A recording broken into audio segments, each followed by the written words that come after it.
Na tarde de 13 de agosto, chega a Pequim João Goulart, vice-presidente da República dos Estados Unidos do Brasil.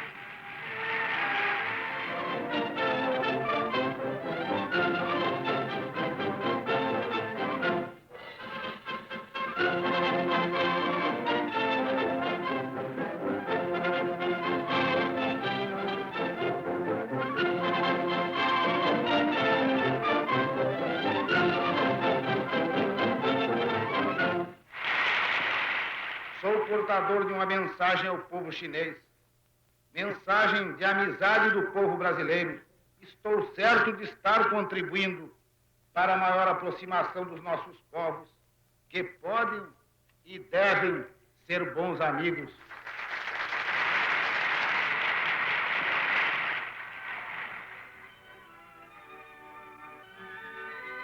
Zhou Enlai, primeiro-ministro do Conselho de Estado, entrevista-se com o vice-presidente João Goulart.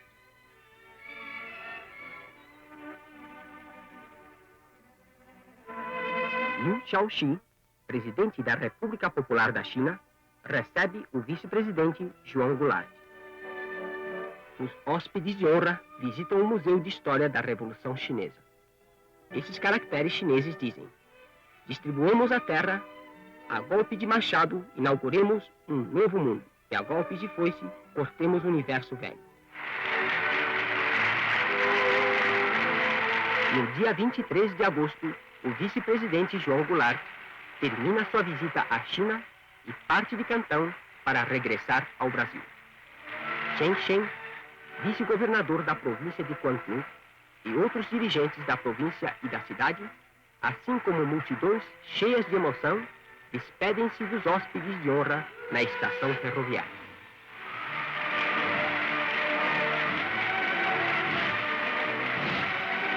Que sustentem cada vez mais a amizade e a unidade e a cooperação entre os povos da China e do Brasil. Felicidades ao povo brasileiro. Boa viagem aos hóspedes de honra.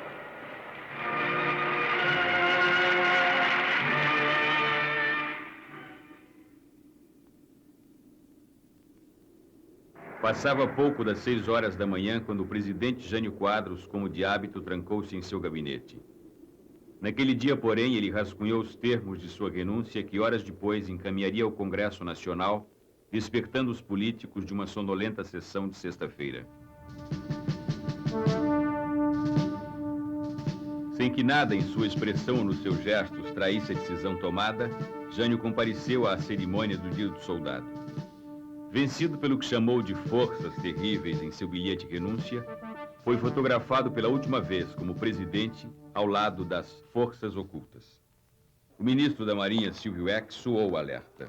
Dar posse ao vice-presidente João Goulart era levar o país a uma guerra civil. Estava montado o cenário para o golpe.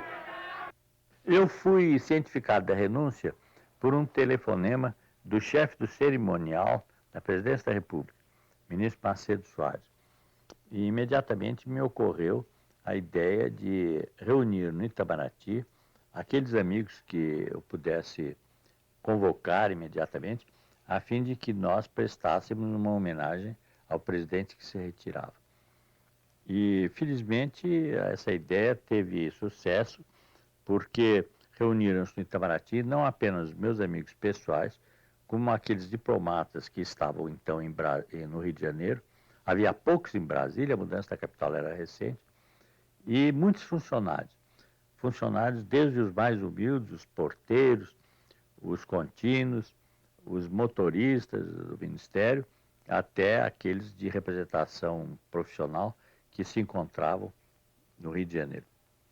Então, nós abrimos um champanhe em homenagem ao presidente e, como uma espécie de conservadorismo tradicional, oferecendo aos presentes a última recepção do Itamaraty.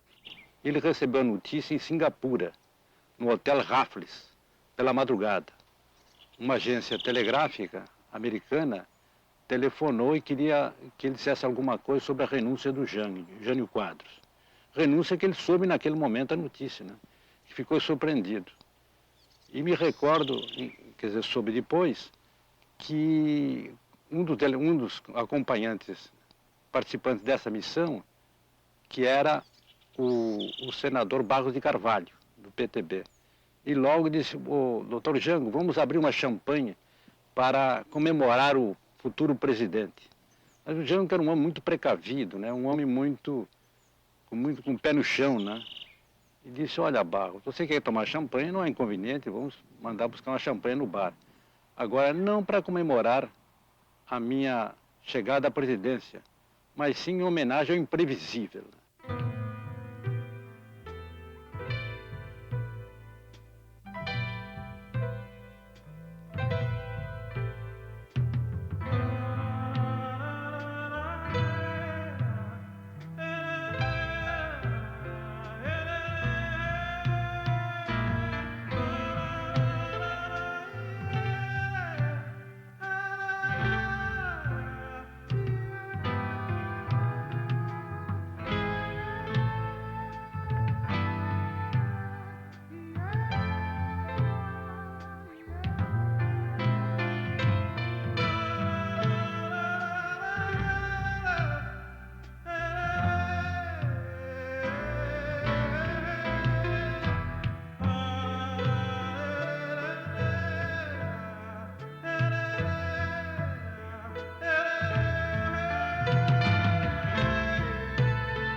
São Borja, cidade de fronteira, zona das Missões, é berço e túmulo de dois presidentes, Getúlio Dornelles Vargas e João Belchior Marques Goulart. O quarto de João Goulart, na Granja São Vicente, guarda as lembranças de sua vida pública iniciada pelas mãos de Vargas. Os 17 anos que separam sua estreia como deputado em 47 e sua deposição como presidente em 64 só amadureceram o sentimento nacionalista e o compromisso com a justiça social, razões trágicas no destino comum destes dois homens. Ao disparar um tiro contra o peito na manhã de 24 de agosto de 1954, Getúlio Vargas acabou com a própria vida e também com os planos dos adversários que buscavam o caminho do poder, na trilha aberta por um golpe de Estado.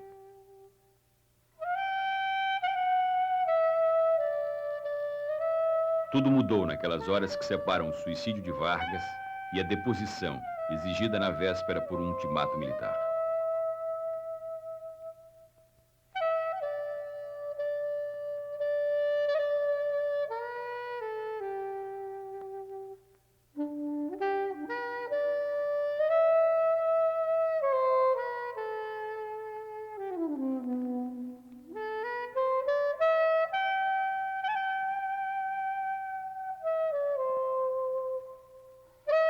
Ao embarcar para Porto Alegre para o enterro do amigo, Jango levava consigo a carta-testamento e a herança política de Getúlio.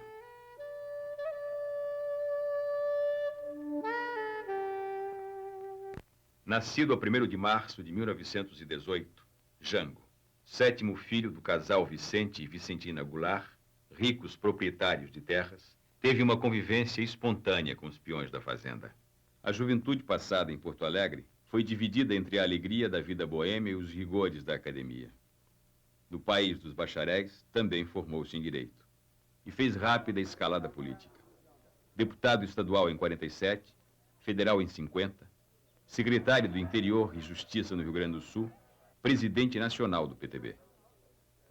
Em 1954, quando Getúlio precisou trocar os acenos por compromissos com as classes trabalhadoras, Jango saiu da sombra, convocado para o Ministério do Trabalho. Lado a lado no Ministério sentavam-se personagens da velha República, companheiros de Getúlio da Revolução de 30, experientes políticos. João Goulart, aos 36 anos, representou o desejo de Vargas de injetar sangue novo na política brasileira. Jango assumiu o ministério quando os marítimos em greve lutavam por melhores salários. Mediou o conflito favorecendo com sua influência as reivindicações dos grevistas. Para comemorar o 1º de maio, preparou um presente justo para os trabalhadores: o aumento de 100% no salário mínimo. Getúlio concedeu o aumento, mas demitiu Jango porque o reajuste salarial acendeu o rastilho de uma crise militar que explodiu num manifesto assinado por 42 coronéis. O Brasil e o Exército há muito tempo vinha acompanhando a luta ideológica. E essa luta ideológica tomou um impulso muito grande quando o senhor João Goulart foi ministro do Trabalho de Getúlio. Ele, cercado por elementos de esquerda no seu ministério, começou a tomar medidas que preocuparam os chefes militares. E os coronéis, acompanhando o quadro brasileiro, resolveram dar um alerta aos seus chefes militares generais e escreveram um manifesto com a finalidade de mostrar essa preocupação e o caminho que o Brasil estava seguindo para a sua esquerdização. Essa é a finalidade do manifesto. Esse manifesto foi escrito por um conjunto de militares na Escola Superior de Guerra e no Estado-Maior do Exército. O redator foi o general Golbery. O homem que mais articulou foi o então general Adhemar de Queiroz. A campanha contra Getúlio foi implacável. Gregório Fortunato, chefe da guarda pessoal do presidente, tentou calar a oposição à bala.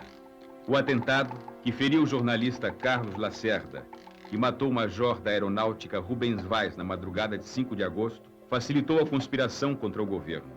O desfecho dramático da crise com o suicídio do presidente tirou dos conspiradores o sabor da vitória. Candidato derrotado ao Senado em 54, nas eleições de 55, Jango trouxe os votos da área trabalhista que o elegeram vice-presidente e levaram Juscelino Kubitschek à presidência da República. Antes da posse, o casamento. Em 12 de maio de 1955, Jango casou com Maria Teresa Fontela, gaúcha, também de São Borja. Na vice-presidência, foi o avalista do sorridente JK junto à classe operária. Garantindo a estabilidade necessária para a JK aplicar o seu plano de metas e acelerar a industrialização, o apoio político do PTB resguardou o salário e a liberdade do trabalhador. Aberto o caminho da pacificação, funcionam no Brasil as regras constitucionais. No exercício da presidência, assumida durante as viagens de JK, Jango somou a prática da administração à sua experiência política. A visita à União Soviética no final de 1960 fez do vice-presidente João Goulart o primeiro dirigente latino-americano a furar a barreira ideológica armada pelo Ocidente em torno de Moscou. Recebido por Alexei Kosygin e Leonid Brezhnev, altos dirigentes soviéticos, ampliou os horizontes políticos do Brasil. Rompendo o alinhamento automático com os Estados Unidos, projetou o país na vanguarda das nações não alinhadas. Jango não poderia ir à União Soviética sem ver o túmulo de Lenin, herói da Revolução Comunista de 1917. A visita protocolar impressionou os chefes militares que, em 1961, tentaram impedir a sua posse. Ao visitar Leningrado, porto onde a história da Rússia feudal começou a naufragar, Jango foi conhecer o cruzador Aurora, de onde partiram os primeiros tiros da Revolução Bolchevique. Estas imagens voltariam à sua lembrança ao anistiar os marinheiros brasileiros que se rebelaram em 1964.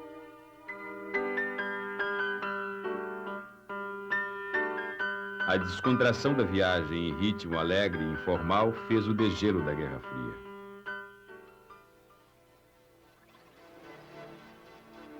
Robôs, mãos mecânicas, átomos.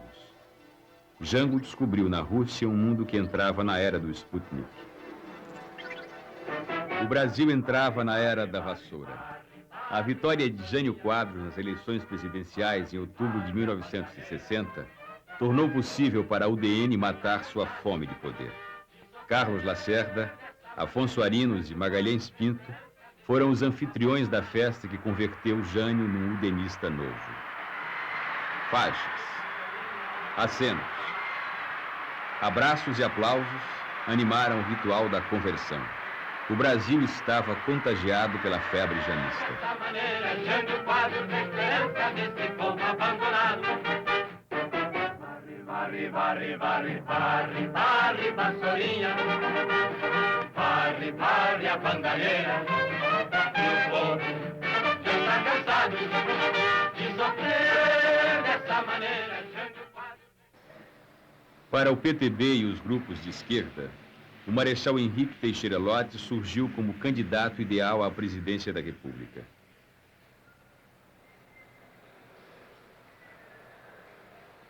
Respeitado nas Forças Armadas, conquistou a admiração civil no 11 de novembro de 1955, ao garantir, como ministro da Guerra, a posse de JK e Jango. Sua candidatura estava lançada desde 1956, quando recebeu a Espada de Ouro, em homenagem promovida por sargentos e suboficiais. Jango foi candidato à reeleição. O Brasil precisa de um braço forte. Eu vou, tu vais, vamos votar no lote. Os laços do nacionalismo militar com o trabalhismo incluíam um programa de governo com reforma agrária e voto do analfabeto. Na hora de votar, eu vou jangar, é Jango, é o Jango Goulart. Pra vice-presidente, Jorge Veiga vai jangar, é Jango, é o Jango Goulart. O PSD, para não romper a bem-sucedida aliança com o PTB, acompanhou a indicação da chapa Lott e João Goulart. O eterno candidato Adhemar de Barros, com seu velho partido social progressista, roubava os votos populares. Antes, os de Juscelino, agora os de Lott. O sóbrio Milton Campos foi a garantia da UDN na dobradinha com Jânio. Para desatar suas mãos, Jânio estimulou por baixo do pano a dobradinha Janjan, que no final foi vitoriosa.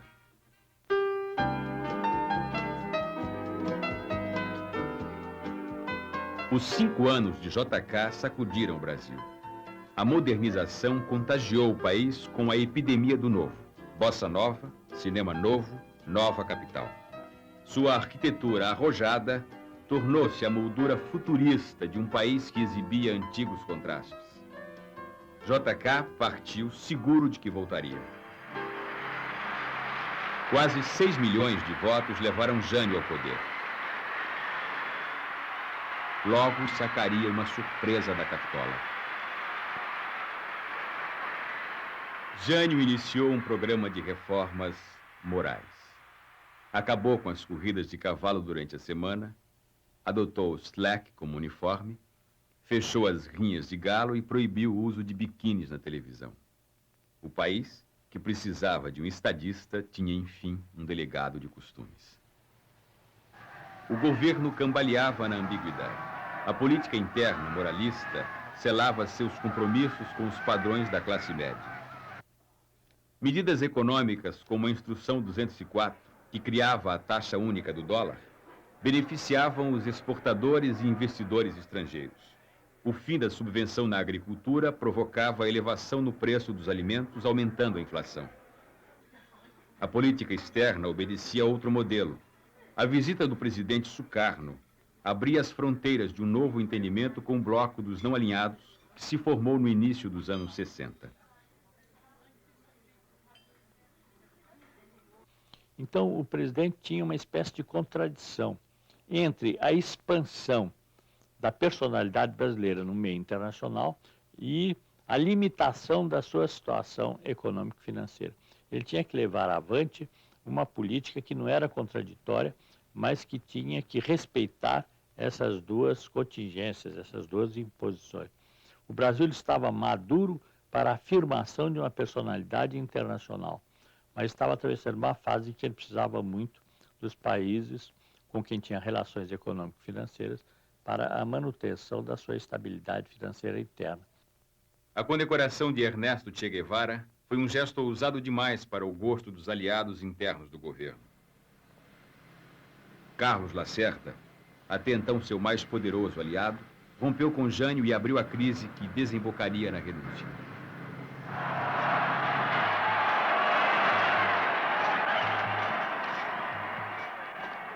Em agosto de 1961, o aperto de mão com Mao Tse-tung fez de João Goulart novamente pioneiro, desta vez aproximando o Brasil do terceiro mundo.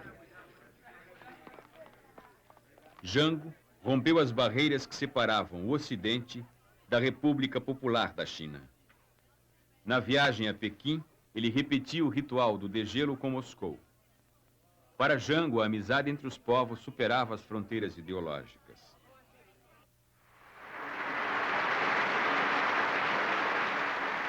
A visita reconhecia o direito do povo chinês à sua autodeterminação. Meus amigos chineses, nestes poucos dias de convívio com o povo chinês e com os seus dirigentes, pude ver que esta não é a velha China, cheia de lendas e superstições, que os povos ocidentais encaravam com um misto de vago temor e uma admiração reverencial pelo desconhecido.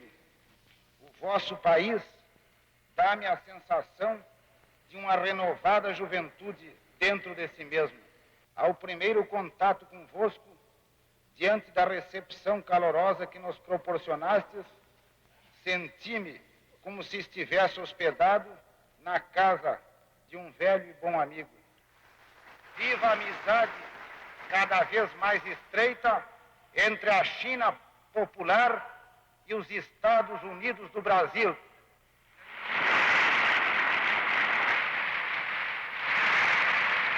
Viva a amizade dos povos asiáticos, africanos e latino-americanos.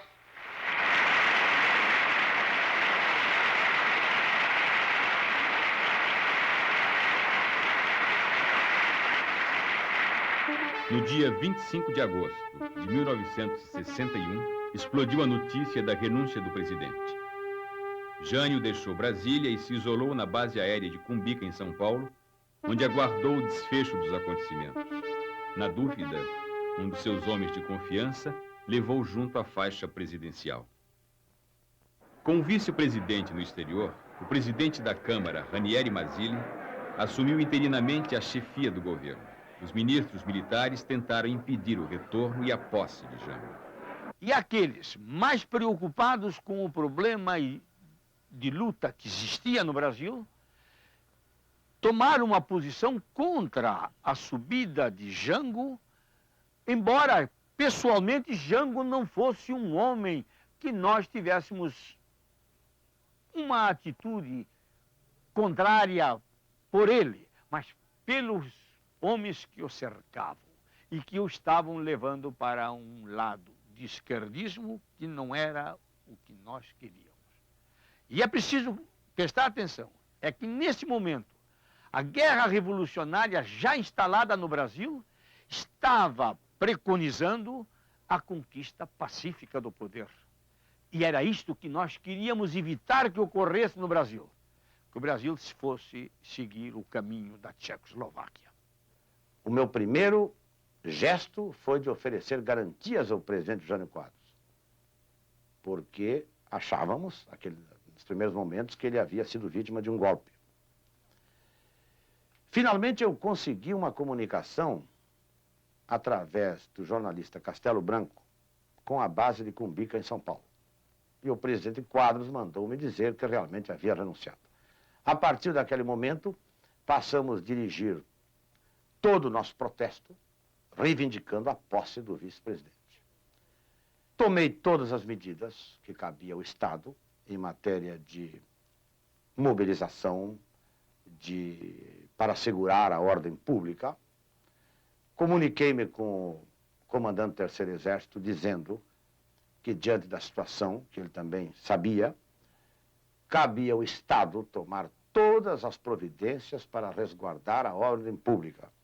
E que, de acordo com a Constituição, somente quando não pudéssemos resguardar a ordem pública, pediríamos, então, a cobertura e a colaboração das forças federais. Ele concordou e eu passei a tomar todas as providências. Mobilizamos todos o armamento disponível e nos preparamos para uma resistência. E sentimos que o Brasil inteiro fechou. Todos os demais estados submeteram-se à junta militar, com exclusão do governador Mauro Borges. Aqui no Rio de Janeiro, o governador Lacerda desencadeou a repressão. Em São Paulo também houve uma omissão por parte do governador Carvalho Pinto e desencadeou-se a repressão. O mesmo em Minas. E procurei contato com todos os generais e chefes militares que eu consegui, direta ou indiretamente. Foi, aliás, nesse momento que eu tive um diálogo muito duro com o general Costa e Silva, que comandava o 4º Exército no Recife. Eu lhe digo, em suma, que foi um movimento muito espontâneo, muito natural, que foi crescendo. Procuramos usar de todos os meios possíveis, particularmente os meios de comunicação, que foi a nossa salvação. Conseguimos informar não apenas a opinião pública do Estado e do país, quer dizer, ganhamos aquela luta essencialmente como uma batalha de opinião pública, como também conseguimos informar aos próprios militares, ao ponto que a junta militar que ocupou o governo dava ordem para uma unidade militar marchar contra o Sul, e eram os próprios oficiais que se reuniam e decidiam recusar a ordem. A UNE, sob a minha presidência, decretou uma greve nacional e houve uma grande mobilização estudantil.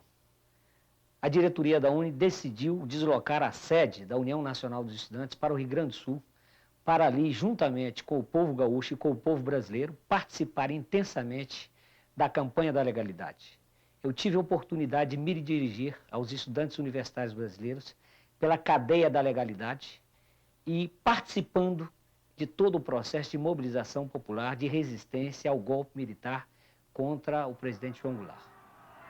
O povo nas ruas, a resistência no Sul, a divisão nas Forças Armadas, devolveram ao Congresso Nacional o controle do processo político.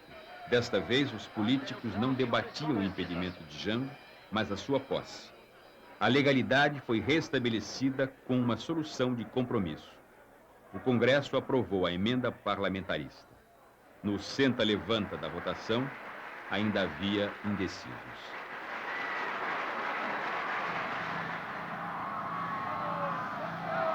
Para a viagem de volta, João Goulart exibiu habilidade e paciência. Ao saber da renúncia, retornou imediatamente ao Brasil pelo caminho mais longo: Paris, Nova York, Buenos Aires e Montevidéu. A rota do Pacífico. Da sacada do Palácio Piratini, acenou para a multidão que o aclamava.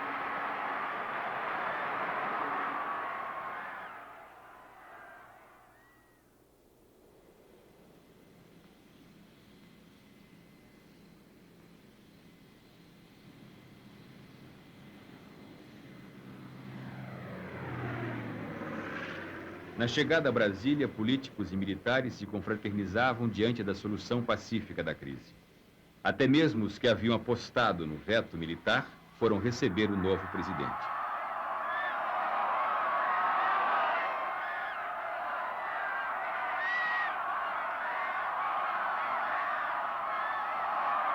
Os coronéis de 54 estavam divididos. O general Antônio Carlos Muricy foi obrigado a deixar seu posto no Rio Grande do Sul por ter resistido à Brizola. O general Golbery, frustrado com a renúncia de Jânio, deixou o exército para fundar o IPES. O general Ernesto Geisel, comandante militar do Planalto, desarticulou a Operação Mosquito, planejada por oficiais da FAB que pretendiam derrubar o avião que trazia Jango a Brasília.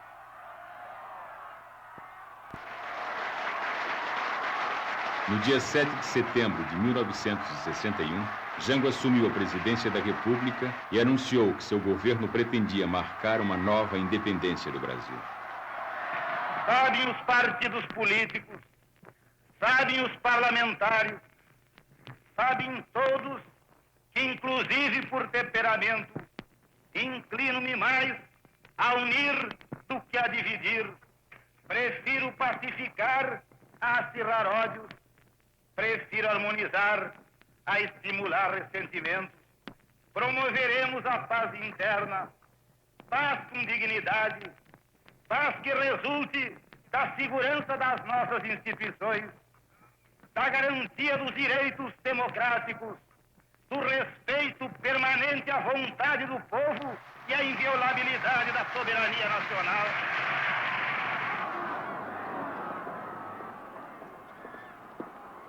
O deputado Ranieri Mazzilli, do PSD, devolveu a faixa presidencial a João Goulart. O presidente, no entanto, continuaria tutelado pelo PSD durante o novo regime.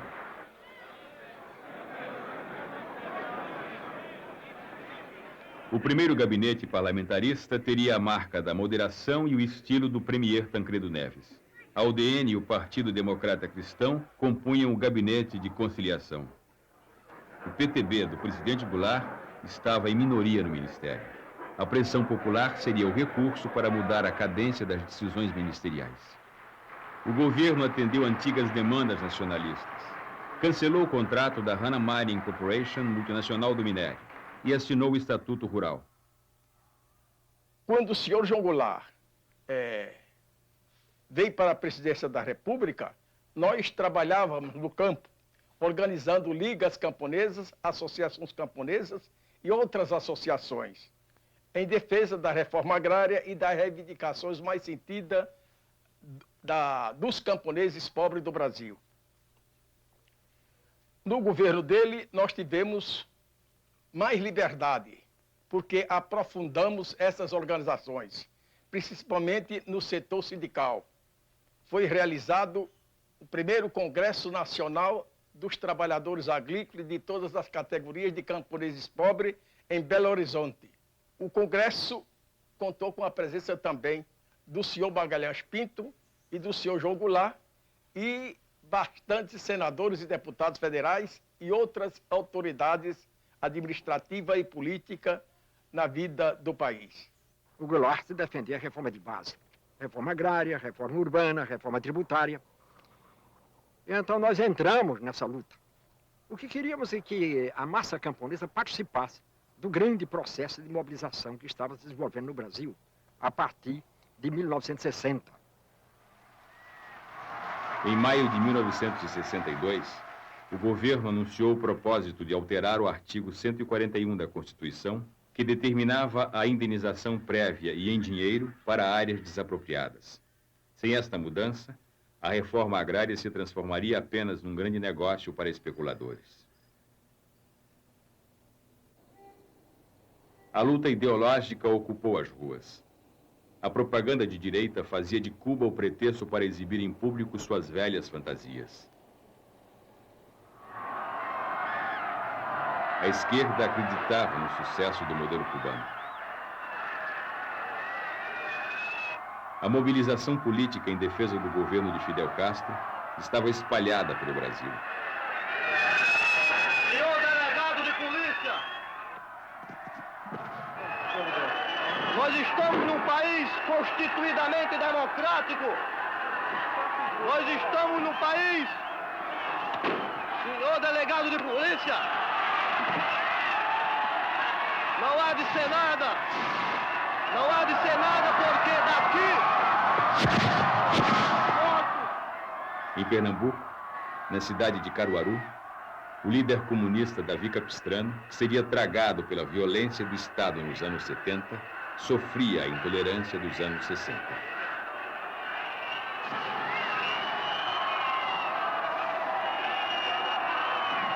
Apelo para a classe operária de Caruaru. Eu convoco todos os membros do Partido Comunista em Caruaru.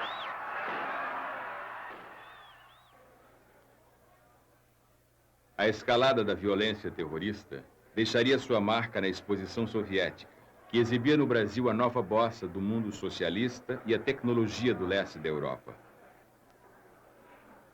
O inquérito que apurou o atentado revelou que parte dessas ações era planejada nos porões do governo da Guanabara.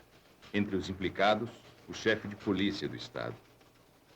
A União Nacional dos Estudantes foi alvo dessa ação terrorista dos grupos de extrema-direita.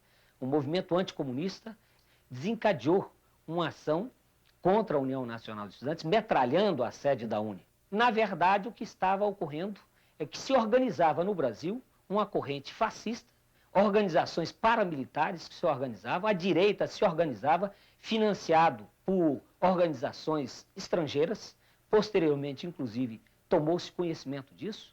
Tudo isso com uma razão muito clara: impedir a participação do povo na política, conter a participação dos trabalhadores, conter a participação da classe operária, conter a participação dos trabalhadores rurais, conter a participação dos estudantes.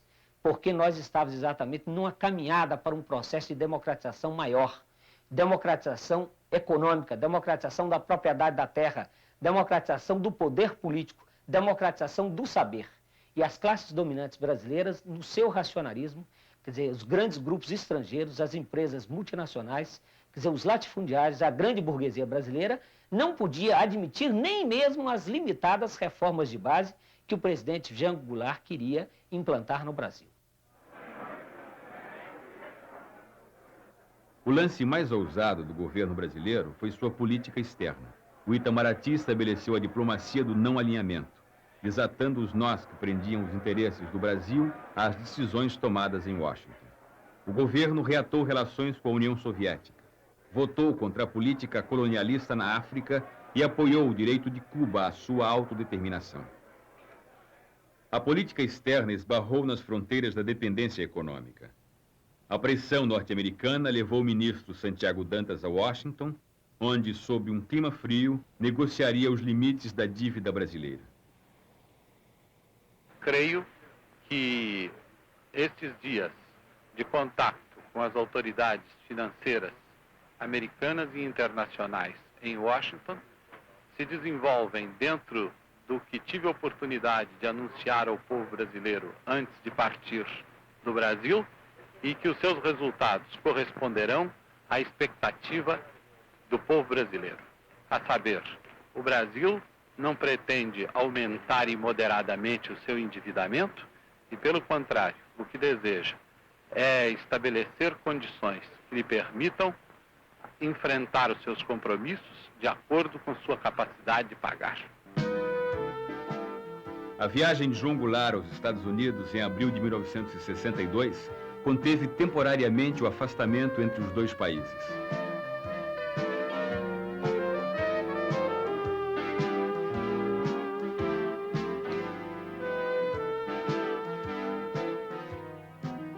Na agenda de Jango, a prioridade era a renegociação da dívida externa. Para Kennedy, o importante era a definição das regras políticas no Brasil. A nacionalização das companhias norte-americanas e o programa de reformas soavam como sinais de comunização. Uma semana antes, o governador Leonel Brizola desapropriou no Rio Grande do Sul os bens da Companhia Telefônica Nacional, ramo brasileiro da ITT. Os Estados Unidos receberam Jango com confetes, temendo que o Brasil fosse desviado da rota ocidental. Na ONU, Jango explicou pessoalmente à imprensa internacional o significado das nacionalizações. A necessidade que nós sentimos de colocar em pauta a desapropriação das companhias dentro de fórmulas de entendimento foi exatamente pelas dificuldades que elas estavam criando no momento no meu país. poderemos estimular o investimento de capital estrangeiro se dermos a esse mesmo capital uma compensação justa. Quando eu falo justa, é exatamente para expressar o pensamento do país de justiça. Ela não pode obter também lucros excessivos. Lucros que a enriqueçam muito depressa em detrimento do interesse nacional ou à custa do empobrecimento do país. Por isso desejamos encontrar um termo justo em que elas tenham uma remuneração justa, razoável pelo seu capital, que possam obter lucros, mas que, se dedicando a atividades de interesse nacional, esses lucros possam também trazer benefícios ao país. O Departamento de Estado mandou ao Brasil 2 estrelas: o pálido glamour do galã John Gavin e a fé ensaiada do padre Patrick Peyton, pároco de Hollywood, preferido por 9 entre 10 estrelas de cinema. Para mobilizar as camadas médias da sociedade, Padre Peyton organizou uma cruzada religiosa sob o lema "A família que reza unida permanece unida". O objetivo era unir católicos contra comunistas. E por ordem pessoal do Jango, eu na Secretaria de Imprensa abri todas as facilidades ao Padre Peyton, inclusive dando a ele de presente fitas de televisão para ele gravar aquela campanha dele. A oposição transferiu a capital para Washington. Os empréstimos de dólares negados ao governo brasileiro financiavam diretamente as administrações dos governadores hostis a João Goulart. A Casa Branca era a sede do governo, por onde transitavam com desembaraço Carlos Lacerda e Adhemar de Barros. Examinei o problema das favelas e o presidente ficou vivamente impressionado com os dados que eu lhe mostrei. O Rio de Janeiro, por exemplo, tem um déficit anual de 10 mil casas para as pessoas morarem e acumulou esse déficit durante 10 anos, o que significa que temos um déficit só no Rio de Janeiro de 100 mil casas. E o presidente não só ficou impressionado, como comunicou-se com o Sr. Goodwin no sentido de acelerar os projetos em andamento a respeito de favelas na Guanabara. Abordamos uma meia dúzia de temas: problema do Porto de Santos, problema do Porto de São Sebastião, problema do abastecimento de águas na cidade de São Paulo. Temos águas para 2,5 milhões de habitantes. Precisamos de água para 4,5 milhões de habitantes. Quer dizer, problemas muito grandes. Novas estradas de rodagem, eletrificação das outras estradas de ferro, novas usinas hidroelétricas, enfim, uma porção de problemas que diz respeito à economia paulista e à economia nacional. O gabinete Tancredo Neves foi dissolvido quando o premier demitiu-se para concorrer às eleições. O novo gabinete, presidido por Brochado da Rocha, sobreviveu a 2 meses de crises sucessivas. O último primeiro-ministro, Hermes Lima, foi tirado dos quadros do Partido Socialista para fechar as contas do parlamentarismo.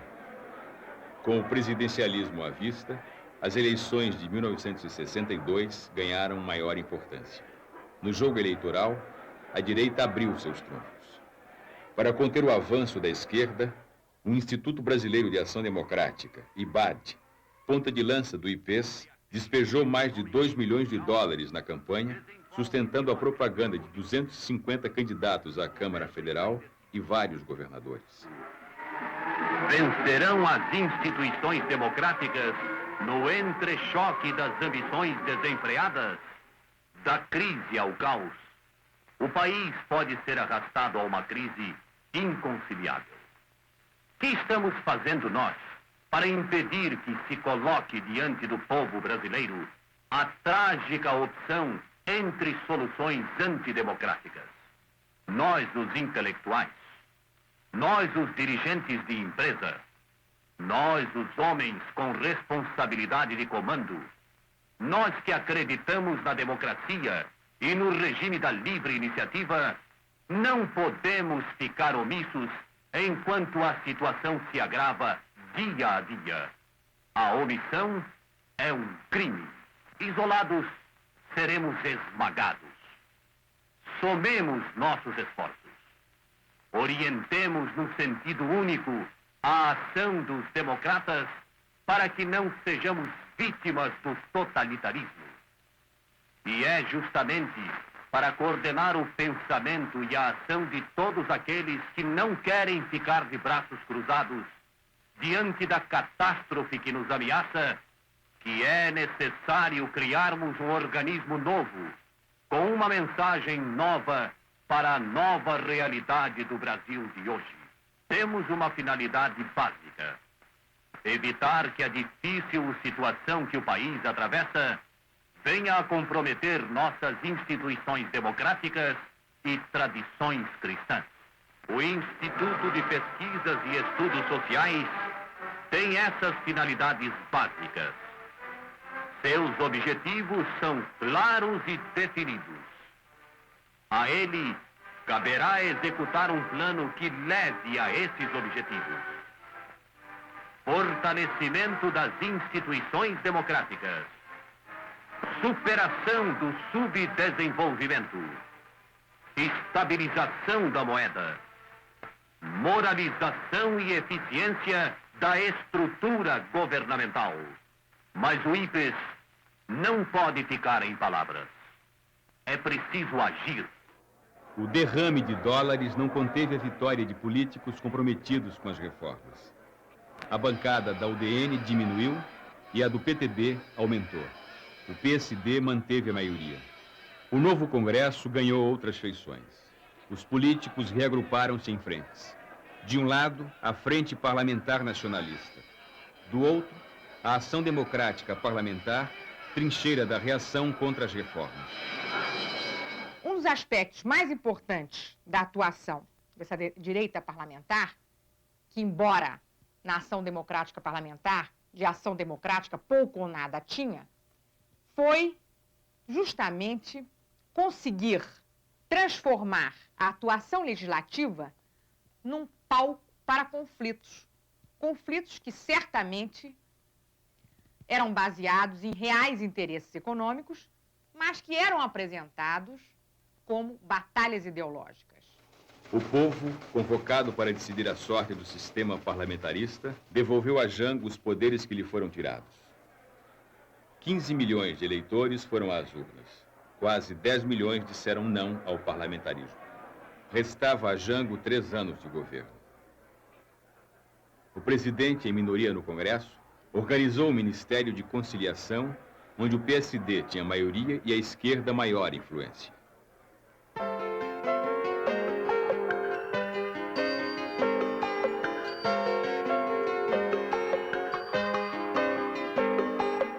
Democratização do uso da terra, voto do analfabeto, disciplina dos aluguéis, bases justas para o salário mínimo. Estes pontos fixavam as regras de um programa de governo capaz de estabelecer maior harmonia social.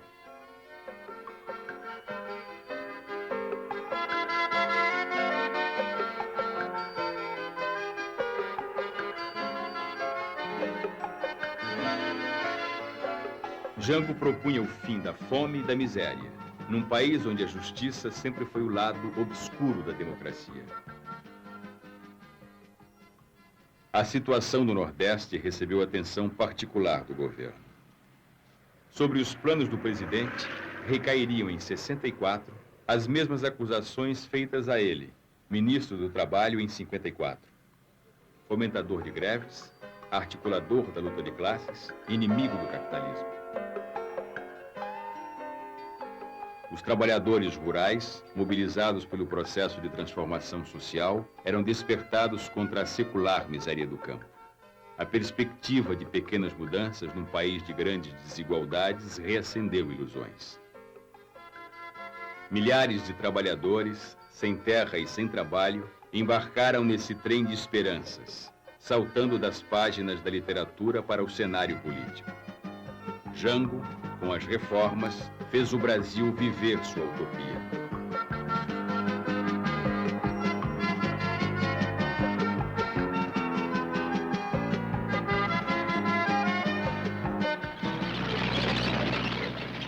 O presidente precisava do apoio dos quartéis.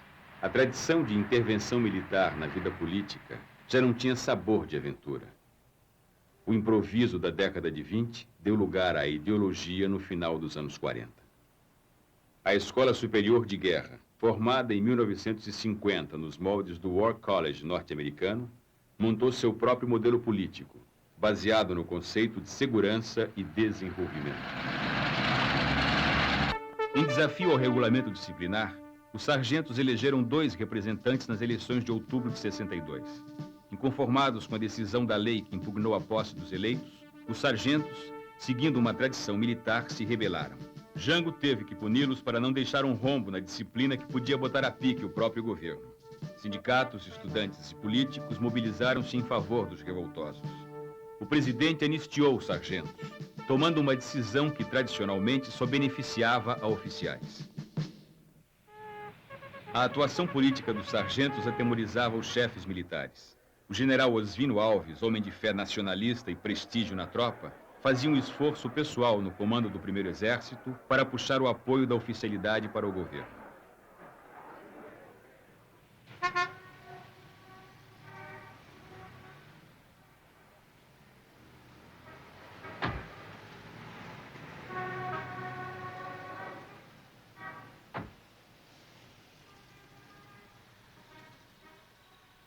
João Goulart acabaria cometendo um erro fatal. Como tantos outros governantes progressistas da América Latina, pagou pela ingenuidade de tentar resolver a questão militar na mesa de almoço. A conspiração contra Goulart já estava adiantada. Os telegramas confirmam que o próprio ministro da Guerra de Jango, general Amaury Cruel, integrava o grupo de militares que articulavam os planos para o golpe de Estado. Reunidos em palácio, eles teriam jurado mais uma vez fidelidade ao presidente e respeito à Constituição. O desejo dos chefes militares era exatamente que Jango fosse ao fim do governo. Porque nós só pretendíamos entrar numa ação armada no último caso. Nos preparávamos, sim, para ficar em condições de enfrentar qualquer ação do governo. Quando, porém, em fins de 63, tivemos notícia de que o governo estava preparando um golpe, e essa notícia foi confirmada por elementos de maior valor e confiança, nós partimos, então, para a possibilidade de partir antes do governo. A tendência das Forças Armadas é a intervenção, porque o hábito no Brasil é os conflitos sociais serem dirimidos pela intervenção das Forças Armadas. Então, são próprias forças políticas participantes desse conflito que convidam as Forças Armadas a participar. A maneira de evitar isso é a neutralidade das Forças Armadas como corporação, só possível com a divisão política e ideológica das Forças Armadas. A crise econômica, com uma inflação que ameaçava romper a barreira dos 100%, seria um dos freios dos avanços sociais. O Comando Geral dos Trabalhadores, o Grupo Compacto do PTB, Leonel Brizola e a União Nacional dos Estudantes exigiam as reformas de base como solução imediata. O plano trienal de Celso Furtado e Santiago Dantas sugeria primeiro o saneamento da economia. Esse é um ponto muito importante, porque nos põe a mão no que era a própria natureza do governo João Goulart. João Goulart não havia sido eleito presidente da República. Ele havia sido, na verdade, parte de uma coligação PSD-PTB. E quem estava em primeiro plano era o PSD, que era o partido majoritário. Próximo à presidência da República, ele teve que recompor essas forças. E se criou, então, diria eu, uma dicotomia, mas uma dupla orientação no governo, ou nas forças de apoio ao governo. Um grupo se empenhava em retomar completamente o controle da situação. Quer dizer, uma economia em desordem, que, como expliquei, por forte pressão inflacionária, balança de pagamentos, problemas externos e internos. E era necessário retomar o controle disso. E minha opinião, na época já, era que não se retoma o controle, senão crescendo, de uma forma ordenada. Daí o plano trienal. Isso é o espírito do plano trienal. Eu dizia, se tomamos o controle da situação, pomos a economia para crescer, então é possível introduzir as reformas que são a essência mesma da política do governo. Por isso o plano trienal terminava indicando as reformas de estrutura que eram necessárias. mas elas vinham como uma decorrência de um maior controle sobre a economia e, portanto, da formação já de um consenso em torno que desse solidez ao governo. O que aconteceu foi que os distintos grupos que apoiavam o governo não se entenderam sobre isso. Pelo menos sobre, não digo, essa estratégia. Não se entenderam. E havia poderosos grupos que consideravam que era mais importante era lançar imediatamente a bandeira das reformas. E foi nisso que não se formou consenso. E o presidente João Goulart ficou um pouco entre os dois grupos. Bombardeado pelos sindicatos e pelos empresários, o plano trienal não saiu da gaveta. Como remédio para a crise econômica, tinha um efeito insuportável para o governo: a contenção dos salários. O Comando Geral dos Trabalhadores, completamente absorvido pelos debates institucionais, abandonou o fortalecimento de suas bases sindicais. O CGT trocava o trabalho na linha de produção junto aos operários pela atuação na linha de frente junto aos políticos. A greve era uma palavra de ordem só atendida pelos trabalhadores das empresas estatais, às vezes com o apoio discreto dos operários da indústria e do comércio. Quando o Comando dos Trabalhadores percebeu o equívoco, era tarde. O mês de março já se aproximava. Jango pretendia reformar a face do capitalismo brasileiro, diminuindo as desigualdades sociais, dando-lhe um aspecto mais humano, menos selvagem. Entre seus aliados, muitas vezes seus objetivos eram confundidos com a intenção de acabar com o capitalismo. Outras tantas, de não pretender acabar com o capitalismo. Tinha que compor sua estratégia de ação, lutando ainda contra o desconforto pessoal de ser o presidente rico de um país pobre. O presidente não desprezava a influência da igreja. A Jango cabia convencer a alta hierarquia católica que as reformas sociais que pretendia iriam estabelecer no Brasil os princípios de justiça que o próprio cristianismo pregava. Os núcleos brizolistas, organizados em todo o país nos grupos de 11, escancaravam a luta de Brizola pelo poder com o slogan: cunhado não é parente, Brizola para presidente. As ligações de parentesco eram um obstáculo que a Constituição impunha. A proposta de alteração na lei municiou o arsenal da propaganda contra o governo. Travestida de defensora da Constituição, a direita se fortalecia.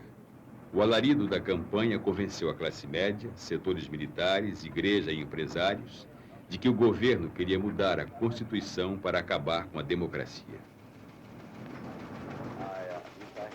Numa entrevista ao jornal Los Angeles Times, o governador Carlos Lacerda anunciou que os militares brasileiros já discutiam a data certa para depor João Goulart.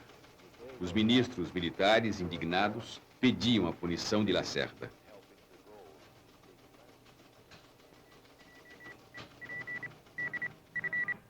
Jango tentou lançar mão do estado de sítio para superar politicamente a reação militar contra o governador e restabelecer a autoridade de seu governo. A esquerda suspeitou que a medida pudesse se desdobrar contra ela. É preciso voltar atrás àqueles dias difíceis e conturbados, quando as pressões se avolumavam contra nós. Quando vinham de todo lado, vinham daqui de dentro e vinham do exterior. Realmente não se queria admitir que no Brasil as reformas fundamentais fossem feitas.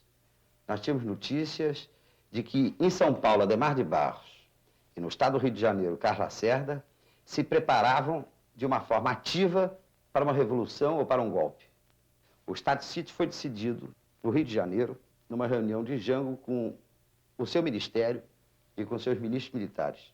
As notícias que chegaram em Brasília do estado de sítio foram muito atemorizantes para nós. Nós não sabíamos naquele momento se a correlação de forças permitia que se instalasse um estado de sítio nesse país que não fosse depois alterado pelas forças majoritárias, aí pela parte reacionária do PSD, aliada ao UDN, num instrumento contra o trabalhador, num instrumento contra as conquistas dos trabalhadores, independente da vontade de João Goulart. Depois que Jango chegou a Brasília e que nós verificamos que o projeto de estado de sítio começou a ser emendado, permitindo violação de domicílio, permitindo todos aqueles abusos que depois de 64 foram normais, que que nós tomamos a decisão de sermos contrários ao estado de sítio. Eu não sei até hoje se esta decisão nossa foi correta. Para evitar a derrota, Jango recuou. Isolado no Congresso, hostilizado pelos governadores Lacerda, Magalhães e Adhemar, bloqueado economicamente pelos Estados Unidos, Jango não tinha outra saída. Partiu para a mobilização popular, empunhando pessoalmente a bandeira das reformas. Em janeiro de 1964, o presidente tirou da gaveta e regulamentou a Lei de Remessa de Lucros, que tinha sido aprovada pelo Congresso há mais de um ano. Já no mês de março, um almoço na Vila Militar e a recepção calorosa manifestada por alguns oficiais não apagaram a inquietação e as dúvidas no olhar fatigado do presidente. A adesão de militares subalternos e o engajamento da oficialidade no projeto nacionalista do governo expressavam o empenho de quase todos os setores da sociedade brasileira na construção de uma democracia mais justa.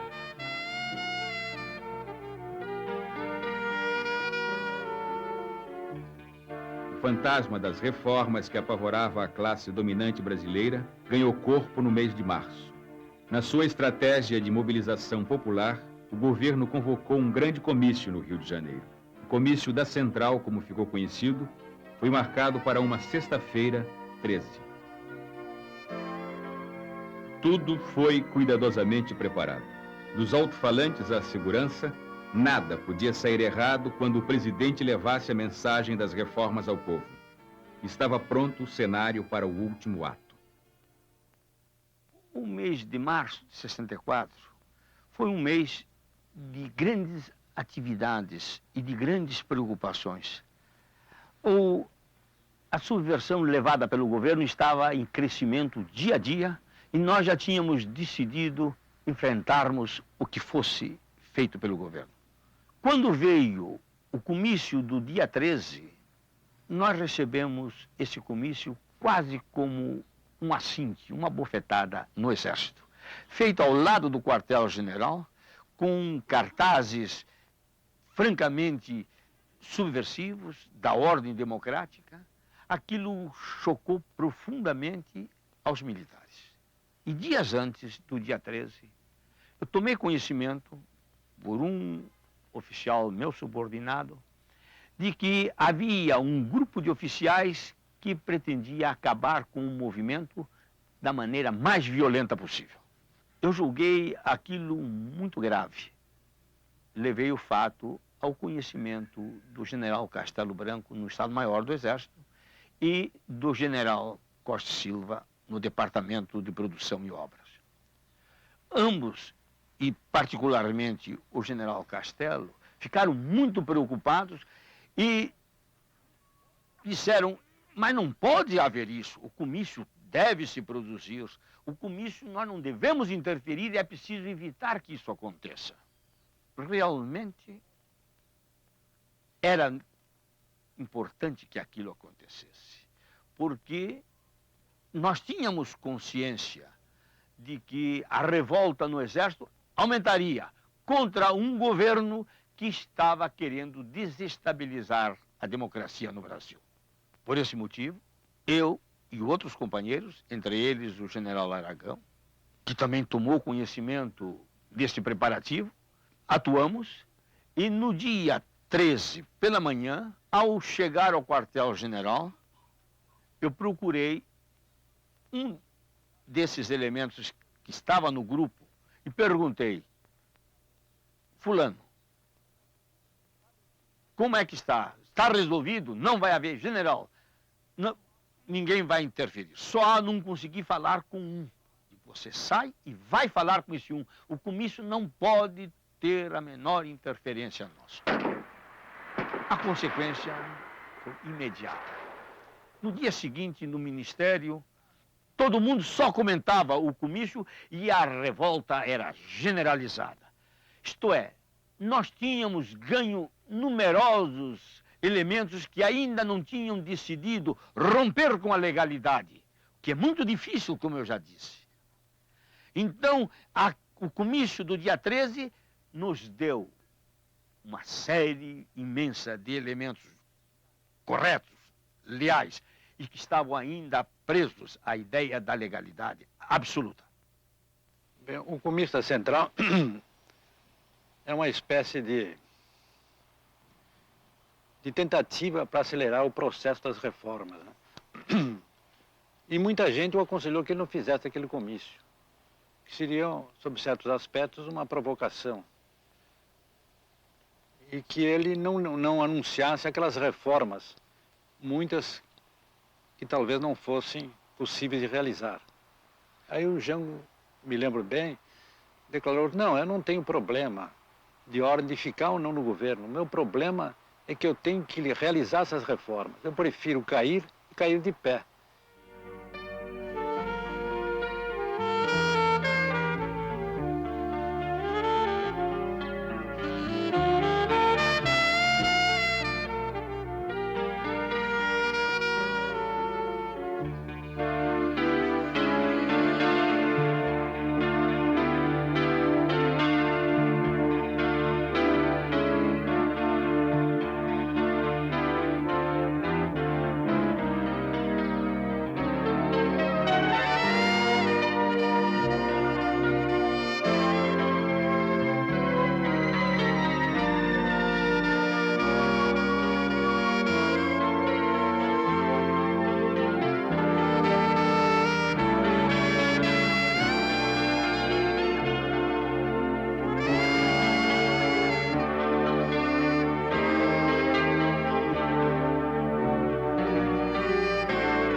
No início da noite, 200.000 pessoas estavam concentradas na Praça da Central do Brasil. A multidão empolgou os oradores. Jango não decepcionou. Ao seu lado, sua mulher Maria Teresa era a presença que quebrava um pouco da tensão daquele ato. No mesmo palanque de madeira que Getúlio Vargas usava para suas aparições públicas, anunciou a execução de seu programa. Horas antes, ele tinha assinado os decretos desapropriando as terras improdutivas à margem das rodovias e ferrovias federais e encampando as refinarias particulares. Trabalhadores do campo já poderão então ver concretizada, embora em parte, a sua mais sentida e justa reivindicação, aquela que dará um pedaço de terra própria para ele trabalhar, um pedaço de terra para ele cultivar. Aí então, o trabalhador e a sua família sofrida, irá trabalhar para ele, porque até aqui ele trabalha para os donos da terra que ele aluga, ou para os donos da terra que ele entrega sua produção.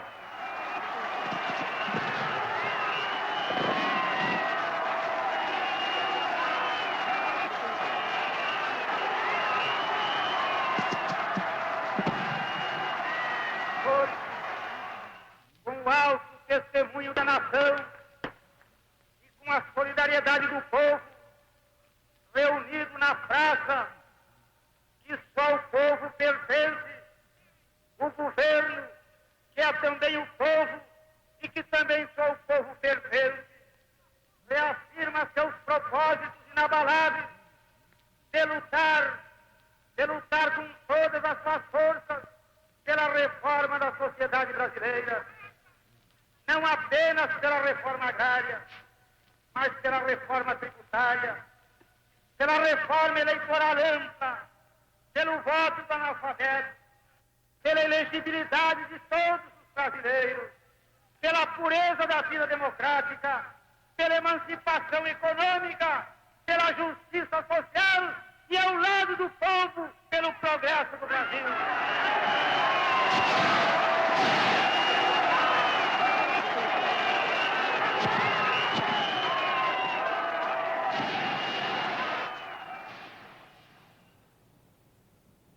Em São Paulo, a classe dirigente também se mobilizou contra as reformas.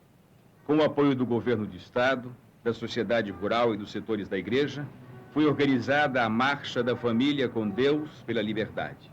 Ex-combatentes de 32 e as 400 paulistas levavam o rosário numa das mãos e na outra cartazes com alguns de seus mandamentos. O civismo matará o comunismo. defesa da Constituição e da legalidade. Jango retirou-se com a família para São Borja na Semana Santa de março de 1964.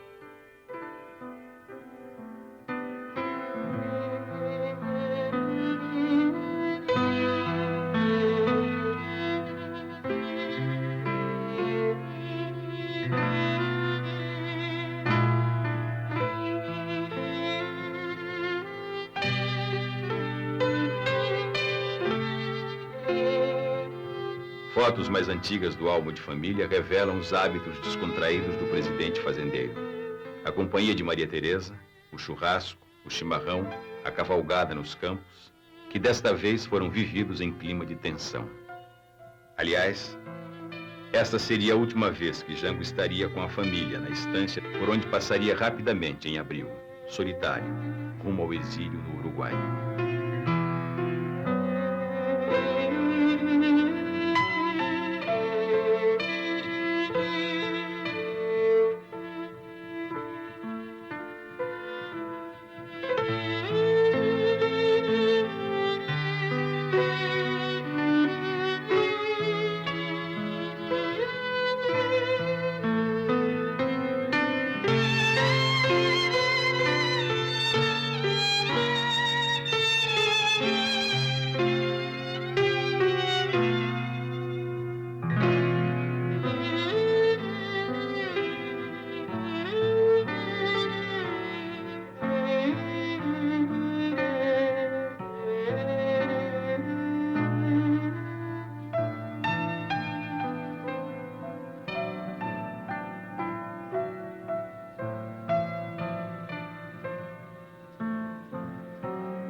No final de março, depois de assistirem ao filme sobre o encouraçado Potemkin, os sonhos povoavam a cabeça da marujada brasileira. Sitiados no Sindicato dos Metalúrgicos durante a comemoração do 2º aniversário de sua associação, mantida à revelia da Marinha, centenas deles exigiam seus direitos: libertação dos companheiros presos, melhoria da alimentação e o direito de casar. Estava lá, como exemplo e testemunha, o velho João Cândido, herói sobrevivente da revolta que acabou com a chibata em 1910.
Ainda como no filme, a população apoia os revoltosos.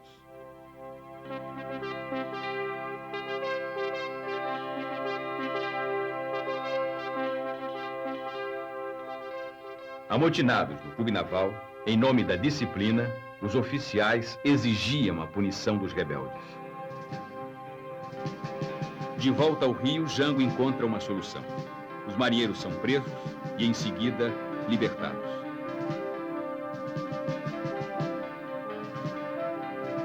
O ministro da Marinha se demite. O ministro do Exército, Jair Dantas Ribeiro, deixou o posto e foi internado vítima de uma crise renal. O impacto do episódio nas Forças Armadas provocou a adesão de oficiais legalistas ao movimento que depôs o presidente. Para eles era insuportável ver a hierarquia esfacelada. Já havia rumores de um levante militar quando o presidente compareceu no dia 30 de março à sede do Automóvel Clube para ser homenageado pela Associação dos Sargentos e Suboficiais da Polícia Militar. O presidente falou energicamente que não permitiria a subversão em nome da ordem. Seu improviso de saudação aos subalternos era uma advertência tardia aos oficiais superiores.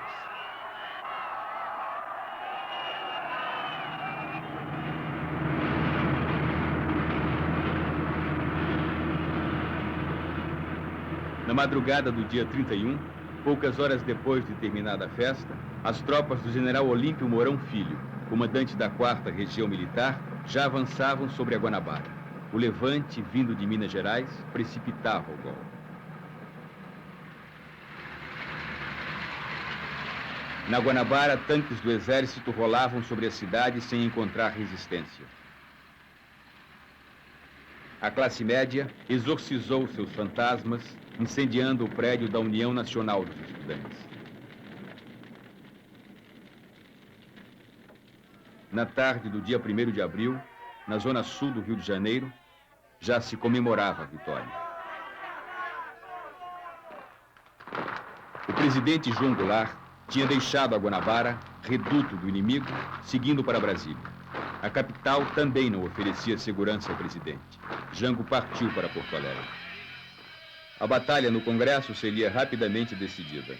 Presidindo a tumultuada sessão de 1º de abril, o senador Auro de Moura Andrade, num solene desprezo pelo destino das instituições legais, declarou vaga a presidência da República com o chefe do governo, João Goulart, em território brasileiro. Atenção! O senhor presidente da República deixou a sede do governo. Deixou a nação acéfala.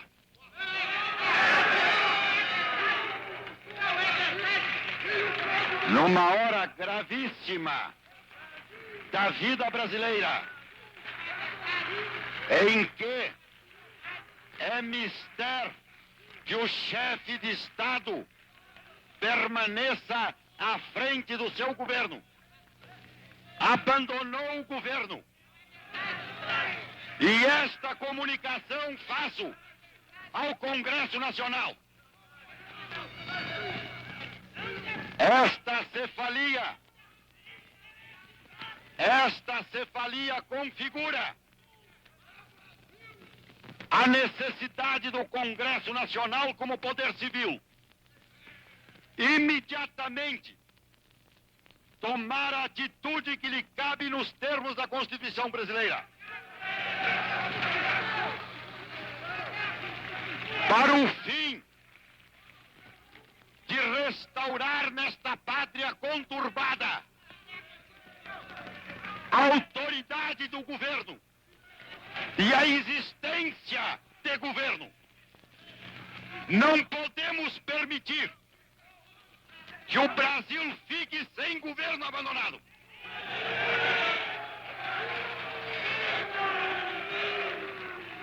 Há sob a nossa responsabilidade a população do Brasil, o povo, a ordem. Assim sendo, declaro vaga a presidência da República.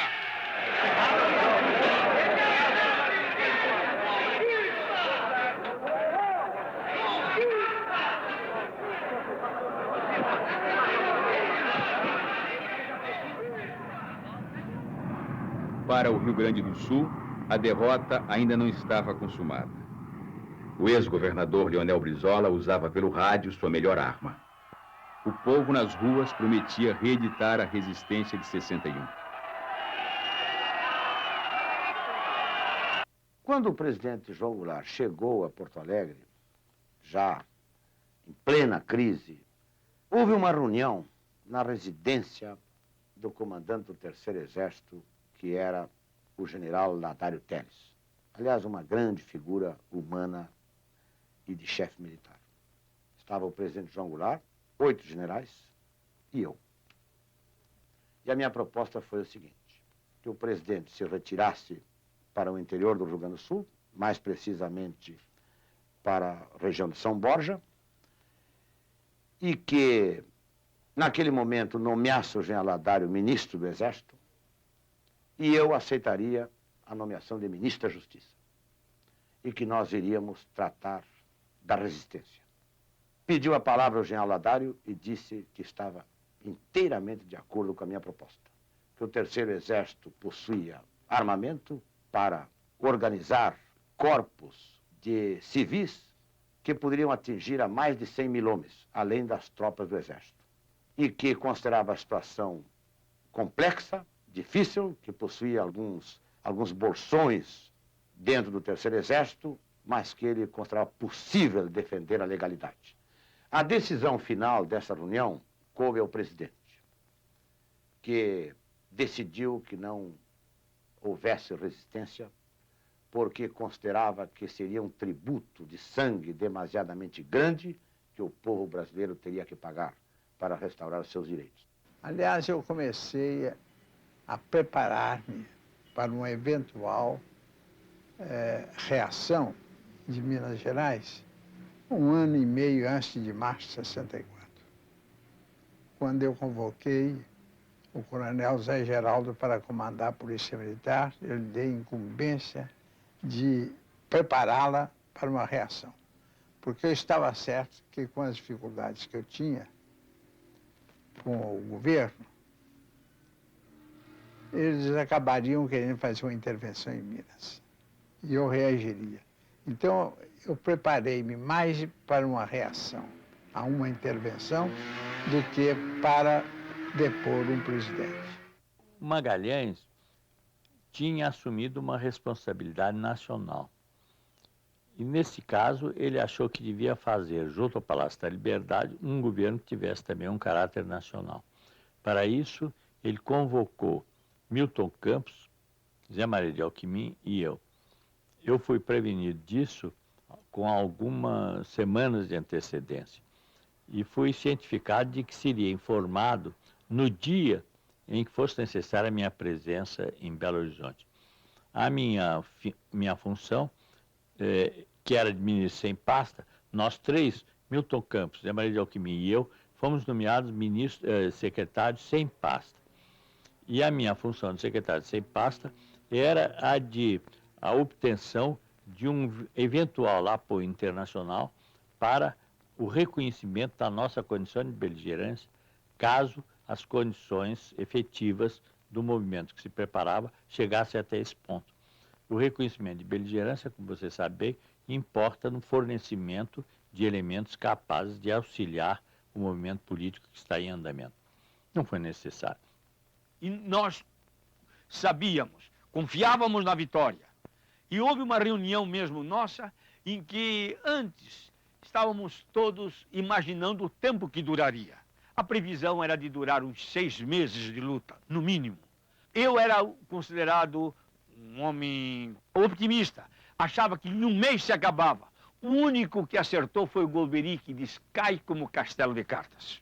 Apesar da surpresa, apesar do desgaste que já vinha sofrendo o governo, se o presidente João Goulart decidisse resistir, decidisse contra-atacar, ele dispunha ainda de tropas, ele dispunha de elementos aqui no Rio para, inclusive, ocupar o Palácio Guanabara, onde estava o Lacerda conspirando, ele talvez tivesse ganho aquela parada, ou pelo menos estabelecido uma luta mais prolongada. Mas ele resolveu não resistir. Foi uma decisão, a meu ver, até acertada, porque evitou derramamento de sangue. E hoje, depois dessas informações liberadas lá do americano, a gente está vendo o envolvimento que, inclusive, tinha o governo americano no golpe militar que estava se processando no Brasil. A história de que os Estados Unidos tinham mandado navios para o Brasil era uma coisa velha. ela já tinha sido, inclusive, mencionada uma vez num programa de auditório da TV americana chamado Firing Line, que é do William Buckley. Ele estava entrevistando, na época, no começo da década de 70, o governador, o ex-governador, já na época, Carlos Lacerda, quando do auditório se levantou alguém e disse: olha, isso aí não é verdade, eu estava no Caribe, na época, embarcado, fazendo serviço militar, e o navio em que eu estava foi desviado para a costa brasileira na época da Revolução. Havia histórias assim. E havia também a conversa de que talvez os Estados Unidos tivessem mandado realmente navios para a costa brasileira, mas eram só petroleiros.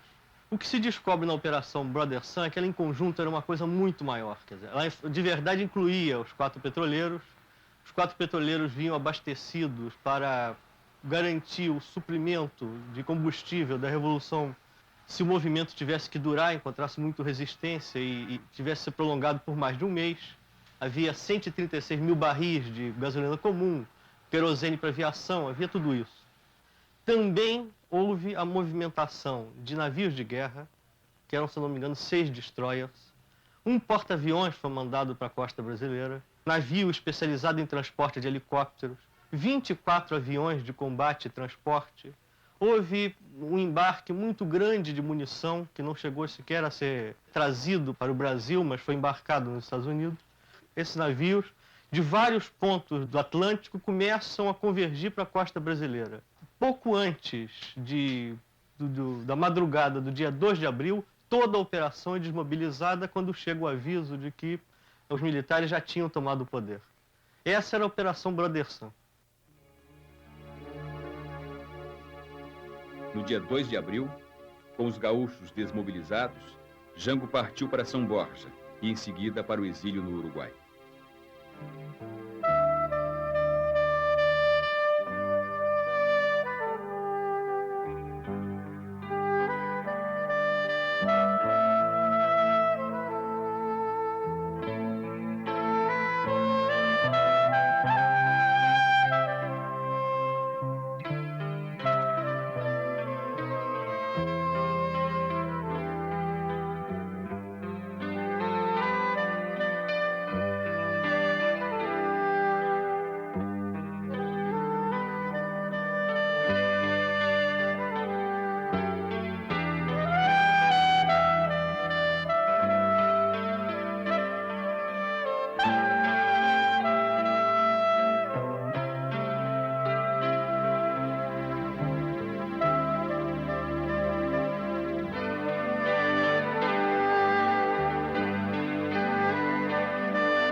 A polícia de Carlos Lacerda prendeu a missão comercial chinesa acusada de terrorismo.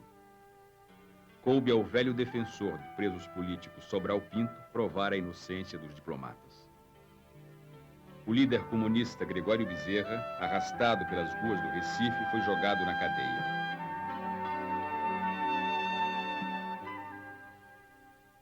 Entre os prisioneiros, um traidor. O soldado José Anselmo dos Santos, conhecido como Cabo Anselmo, dirigente da Associação dos Marinheiros e líder do motim no Sindicato dos Metalúrgicos, anos depois, seria denunciado como infiltração da polícia pelos militantes da luta armada. No Rio de Janeiro, a classe média faria a versão carioca da Marcha da Família com Deus pela Liberdade, já com a vitória assegurada. O direito de nascer. Este furor cívico seria logo depois capitalizado para a campanha De Ouro para o Bem do Brasil, uma tentativa de resolver os problemas econômicos do país com atos de caridade patriótica. Ao chegarem no Rio, Mourão e Magalhães receberam cumprimentos pela vitória de um movimento que aparentemente chefiava.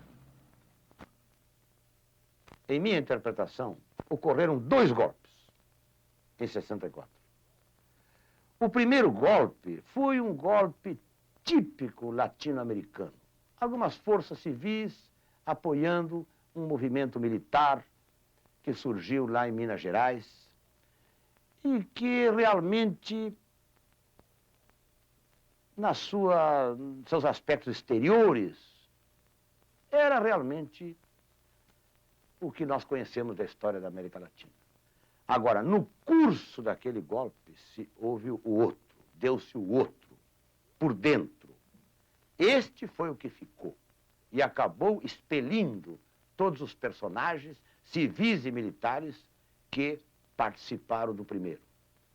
Este foi o que permaneceu, foi este que construiu, nesse tempo, um núcleo militar e um sistema econômico. Porque, na verdade, haviam dois movimentos. O de Minas, que eu chamo que era movimento ingênuo, patriota, que queria apenas pôr ordem no país e não desejava nada de pessoal. Eu jamais desejei. Tanto que, chegado ao Rio de Janeiro, o Carlos Lacerda e o Juscelino me procuraram, dizendo que era hora de eu assumir o poder. Eu disse que não fiz movimento para assumir a presidência da República. Foi sem pleitear qualquer coisa de pessoal, o que eu queria é que o Brasil entrasse no seu caminho verdadeiro da ordem e da tranquilidade. No Rio de Janeiro, havia um grupo que se preparou muito bem. Mas esse grupo parece que Lincoln Gore estava ligado, porque esse grupo teve recursos. Nós, em Minas, fizemos com os nossos recursos próprios e poucos. E nem depois fomos indenizados, porque o presidente Castelo era do outro grupo. A escolha do general Castelo Branco inaugurou no Brasil o sistema de eleições presidenciais indiretas com candidato único resguardado por atos institucionais. Declaro empossado na presidência da República dos Estados Unidos do Brasil, Sua Excelência, o senhor Humberto de Alencar Castelo Branco. Defenderei e cumprirei com honra e lealdade à Constituição do Brasil.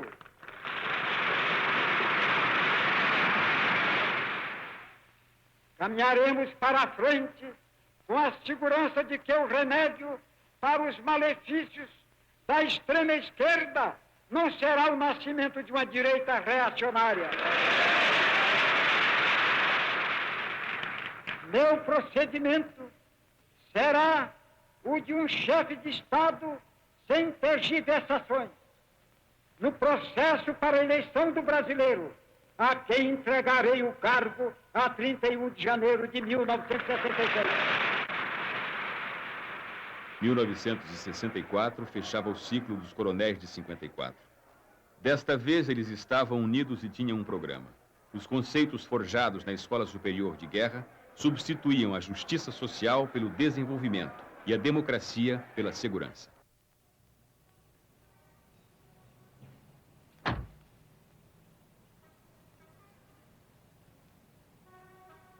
O Ministério Castelo Branco tinha políticos udenistas e tecnocratas agora a serviço da nova ordem. Mas o verdadeiro núcleo do poder após 64 estava nas mãos dos companheiros de armas. O general Costa e Silva no Ministério da Guerra, o general Ernesto Geisel na chefia da Casa Militar e o general Goberido Couto e Silva, que com as fichas do IPES montou o Serviço Nacional de Informações. O governo Castelo Branco recompôs antigas alianças. Revogando a lei de remessa de lucros, reestabeleceu a crença dos Estados Unidos na democracia brasileira. Anulando o decreto de desapropriação de terras improdutivas, tranquilizou os grandes proprietários rurais. Com as novas diretrizes econômicas, o Fundo Monetário Internacional veio em socorro do aliado. O controle rigoroso dos salários financiaria o desenvolvimento e o combate à inflação. Depois de mandar para a prisão ou para o exílio as principais lideranças de esquerda e do movimento sindical, os militares desfaziam as ambições de seus aliados civis. Adhemar de Barros, governador de São Paulo, se apegou a Castelo Branco, mas foi demitido e cassado, acusado de corrupção. O sonho de Lacerda chegar à presidência acabou quando o Marechal Castelo Branco prorrogou seu próprio mandato, cancelando as eleições presidenciais de 1965.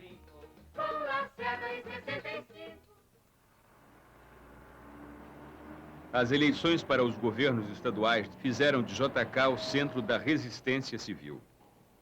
A vitória das oposições para os governos estaduais em Minas e na Guanabara inquietou o governo. Pressionado pela linha dura, Castelo Branco baixou o ato institucional número 2, extinguindo os partidos políticos e transformando também em indiretas as eleições dos governadores. O cordial JK, também cassado, cumprindo o ritual dos IPMs, passou pelo mesmo caminho que muitos outros brasileiros passariam.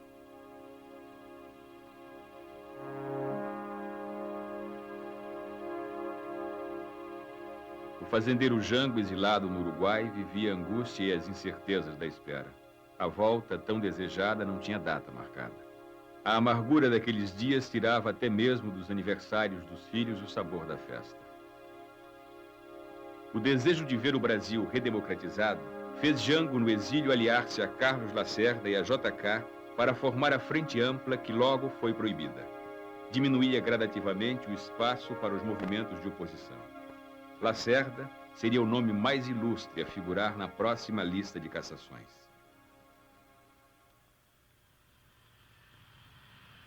O sucessor do Marechal Castelo Branco foi o general Costa e Silva. Contra a vontade de Castelo, o ministro da Guerra fez-se candidato.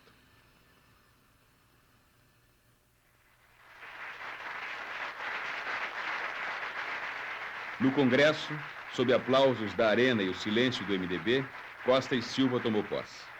O novo presidente prestou juramento com uma nova Constituição, editada em 1967, que tinha desfigurado os princípios liberais da até então intocável Carta de 1946.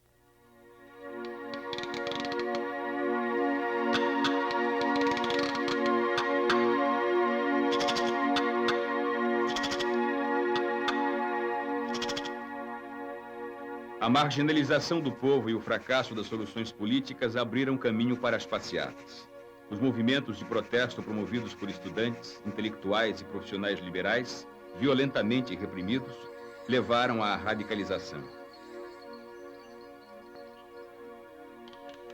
A derrota do populismo provocou desencanto com as fórmulas políticas tradicionais e lançou uma nova palavra de ordem: a luta armada. Da zona das Caraíbas à Cordilheira do Sul, espalhou-se a vaga revolucionária dos anos 60. Os Tupamaros no Uruguai, Douglas Bravo na Venezuela e o padre Camilo Torres na Colômbia iniciavam a ofensiva guerrilheira. Os Rangers, treinados pelos Estados Unidos, iniciaram a grande caçada contra Ernesto Che Guevara. A sombra desafiadora de Che desapareceria em 8 de outubro de 1967. A morte do comandante das guerrilhas, tantas vezes anunciada, seria reconhecida por Fidel Castro em Havana. También es una fotografía oscura. Es esta fotografía. Podía estar seguro, siquiera, de que adoptara un mínimo de medidas de cuidado. Muchas veces iba adelante en alguna patrulla de exploración.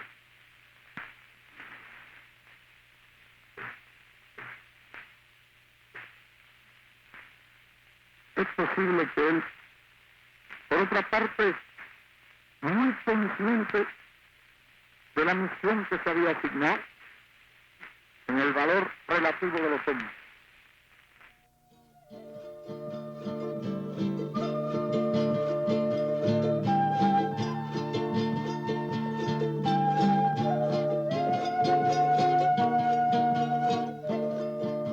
No coração da América, na província de La Higuera, na Bolívia, um helicóptero trazia amarrado o corpo de Guevara. O general Hugo Banzer fiscalizava pessoalmente a operação. Estava nervoso como um caçador inferiorizado diante da presa. Ernesto Che Guevara o revolucionário exemplar estava morto. Sua imagem, com um fuzil na mão e uma estrela na boina, renasceria não só no Terceiro Mundo, mas nas rebeliões de 68 em Paris, Praga, Berlim, Berkeley.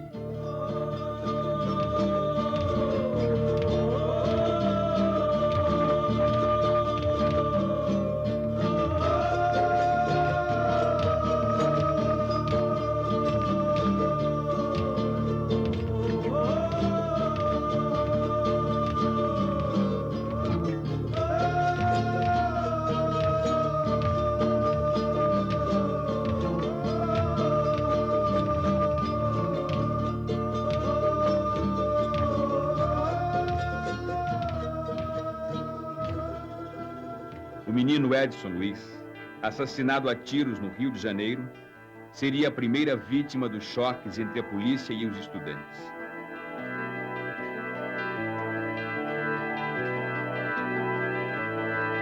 Quem cala sobre teu corpo consente na tua morte, talhada a ferro e fogo nas profundezas do corte que a bala riscou no peito.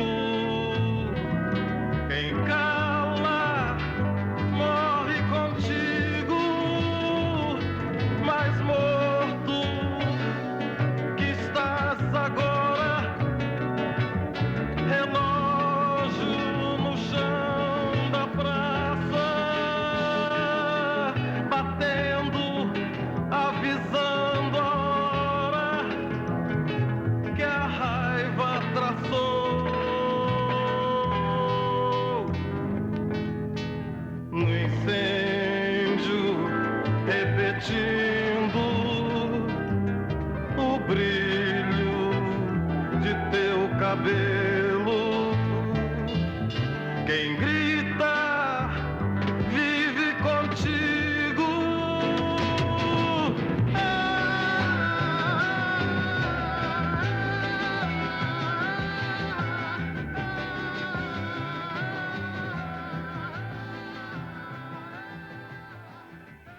Sua morte motivou os grandes movimentos de protesto nas ruas.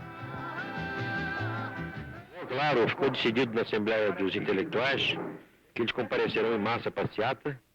Eu estarei lá, espero que vocês também compareçam.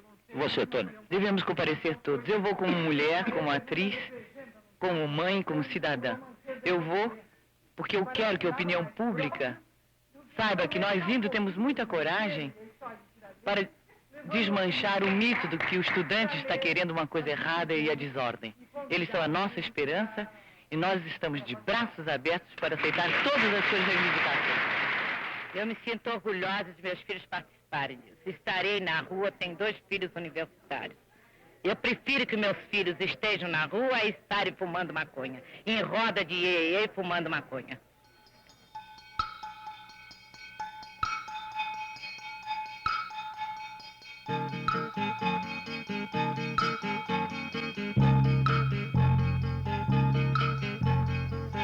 Vamos passear na floresta escondida, meu amor. Vamos passear na avenida. Vamos passear nas veredas no alto, meu amor. Há uma cordilheira sob o asfalto. A estação primeira. O pretexto para o endurecimento do regime foi um discurso do deputado de oposição Márcio Moreira Alves, o pedido do governo para processá-lo e a negativa do Congresso, tomada em defesa de sua soberania. Presidente Vargas, Presidente Vargas, Presidente Vargas, vamos passear nos Estados Unidos do Brasil. Vamos passear escondidos. Em dezembro de 1968, de novo numa sexta-feira 13, o governo fechou o Congresso e promulgou o Ato Institucional número 5. O fechamento do regime e a repressão sobre as organizações civis neutralizou a oposição. A censura aos jornais, rádio e televisão abafou qualquer sinal de protesto. A igreja, que ficou do lado das forças que derrubaram Jango, reapareceu no final dos anos 60 como a única instituição organizada em defesa da justiça e dos direitos humanos. O assassinato do padre Henrique, colaborador direto de Dom Helder Câmara, marcou com sangue a nova orientação da igreja. Com a perseguição, a cassação de todo o movimento popular, a obstrução dos movimentos sindicais, faz com que a igreja reste como único espaço onde o movimento popular possa se reorganizar. De certa maneira, a única instituição para a qual não se poderia nomear um general da reserva para ser o presidente da Conferência Episcopal ou para ser o arcebispo de São Paulo. Então isso faz com que o popular irrompa dentro da igreja. Depois do sucesso inicial, marcado por operações de sequestro e assalto a bancos, a guerrilha urbana isolada do povo foi esfacelada. O ex-deputado Carlos Marighella, antigo dirigente do Partido Comunista, fundador da Ação Libertadora Nacional, ALN, morreu em São Paulo numa emboscada preparada pelas forças policiais. Como me acaba de decir a los trabajadores, yo no voy a renunciar. Colocado en un tránsito histórico, pagaré con mi vida la lealtad del pueblo. No Chile, ainda foi tentada outra alternativa. Uma coalizão que congregou comunistas, socialistas, liberais e católicos progressistas elegeu o senador Salvador Allende. Candidato derrotado nas eleições de 52, 58 e 64, Allende chegou ao poder em 1970, propondo a via pacífica para o socialismo. A alegria do governo de Allende, a tentativa de conciliar socialismo com liberdade, acabou no banho de sangue financiado dos Estados Unidos. Viva Chile, viva el pueblo, vivan los trabajadores. Em 1973, a CIA e a ITT financiaram a deposição e o assassinato de Allende. Em 1975, já não restava nenhuma democracia no Cone Sul, mas este painel ficaria ainda mais sombrio. Organizações policiais e paramilitares montaram a Operação Condor, com o objetivo de impedir qualquer ação política de oposição no continente. Em Washington, uma bomba acabou com a vida de Orlando Letelier, ex-ministro de Allende. Em Buenos Aires, foi sequestrado e morto o senador Michelini do Uruguai. O general Juan José Torres, presidente da Bolívia, e o general Carlos Prates, ex-comandante em chefe do exército chileno, foram assassinados por explosões de bombas. O presidente João Goulart sabia que seu nome constava nesta lista de políticos condenados. O maior sonho dele, a maior vontade que ele tinha era de voltar ao Brasil. Eu acho que, no fundo, ele não aguentava mais essa instabilidade de ficar percorrendo países da América Latina e, mais tarde, até pensar em se radicar na Europa. Porque a vontade que ele tinha e a esperança que ele tinha era de poder voltar ao Brasil. O sonho de retorno terminou no dia 6 de dezembro de 1976. Na sua fazenda em Mercedes, na Argentina, ao lado de Maria Teresa, morreu de um ataque cardíaco.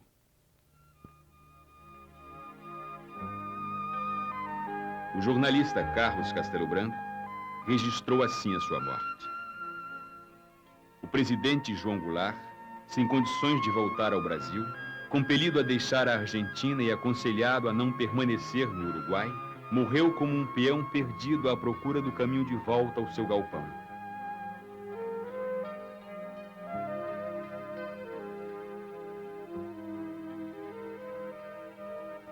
Seu desejo de voltar era muito forte. Na fração de tempo que separa a vida da morte, voltaram as imagens da juventude em São Borja, da sua posse em Brasília, do 13 de março na Central, do enterro de Vargas. Do carinho do povo e do seu papel na luta pela construção de uma sociedade mais justa que lhe valeu o destino de ser o único presidente brasileiro a morrer no exílio.